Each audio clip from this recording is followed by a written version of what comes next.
ભરૂચ જિલ્લા ખેડૂત સમન્વય સમિતિ દ્વારા લોકસભાની ચૂંટણીનો સામૂહિક બહિષ્કાર કરવાની ચીમકી સાથે કલેક્ટરને આવેદનપત્ર અપાયું। ભરૂચ જિલ્લામાં ભાડભૂત બેરેજ યોજના તેમજ એક્સપ્રેસ હાઈવેની કામગીરી પ્રગતિ હેઠળ છે, પરંતુ આ કામગીરીને લઈ જમીન સંપાદન થયેલા જિલ્લાના અસરગ્રસ્ત ખેડૂતો આજે પણ પોતાની સાથે અન્યાય થયો હોવાની વાતને લઈ આવેદન સ્વરૂપે રજૂઆતો કરતા નજરે પડી રહ્યા છે। આજરોજ ભરૂચ જિલ્લા ખેડૂત સમન્વય સમિતિના નેજા હેઠળ મોટી સંખ્યામાં ખેડૂતો જિલ્લા કલેક્ટર કચેરી ખાતે ભેગા થયા હતા। ખેડૂતોએ જણાવ્યું હતું કે ભાડભૂત બેરેજ યોજના અને એક્સપ્રેસ હાઈવેમાં જમીન સંપાદન થયેલ જમીન મામલે NHAIએ ખેડૂતો સાથે વાતચીત થયેલ મુજબ વળતર આપ્યું નથી અને મામલો કોર્ટના હવાલે કર્યો છે। જમીન સંપાદનના વિવિધ પ્રશ્નોને લઈ આજે ખેડૂતોએ કલેક્ટર કચેરી ગજવી હતી, જ્યાં ખેડૂતોએ થાળીઓ ખખડાવી નીચે બેસી જઈ ભારે સૂત્રોચ્ચાર સાથે રામધૂન બોલાવી હતી।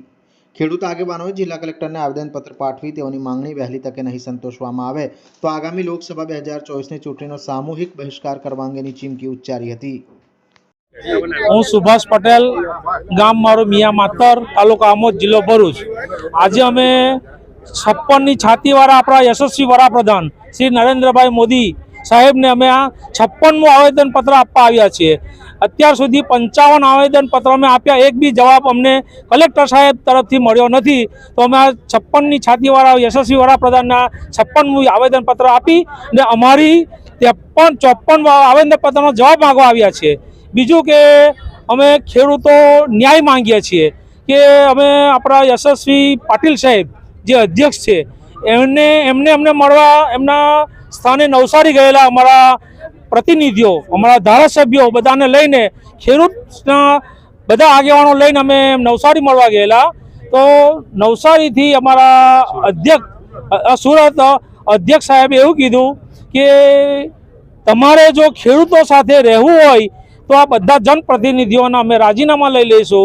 તો મારા જનપ્રતિનિધિઓને એટલું જ કહેવાનું કે તમે જનપ્રતિનિધિ થઈને ખેડૂતો માટે જો અવાજ ના કરવાના હોય તો અમે તમને ચૂંટ્યા શા માટે?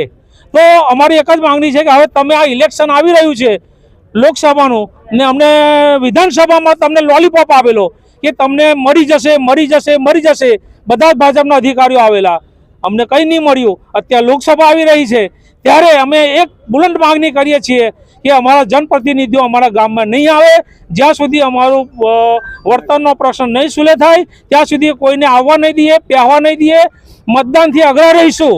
કોઈ પ્રતિનિધિ, કોઈ MP MLA, કોઈ અધિકારીને ગામડામાં પેસવા નહીં દઈએ। બીજી એક વાત કે ગામડા તૂટ્યા છે, શહેરમાં આવ્યા છે, તો ગામડામાંથી જ લોકો શહેરમાં આવ્યા છે, મામા ફોઈના દીકરા છે, તો એમને બી એક આગ્રહ કરવાના છે મિટિંગો કરીને કે આ વખતે તમે ખેડૂતોની સાથે રહી અને ચૂંટણીથી અડગારો અને ખેડૂતોને ન્યાય અપાવવામાં મદદ કરો, એ જ हमारी मांग છે।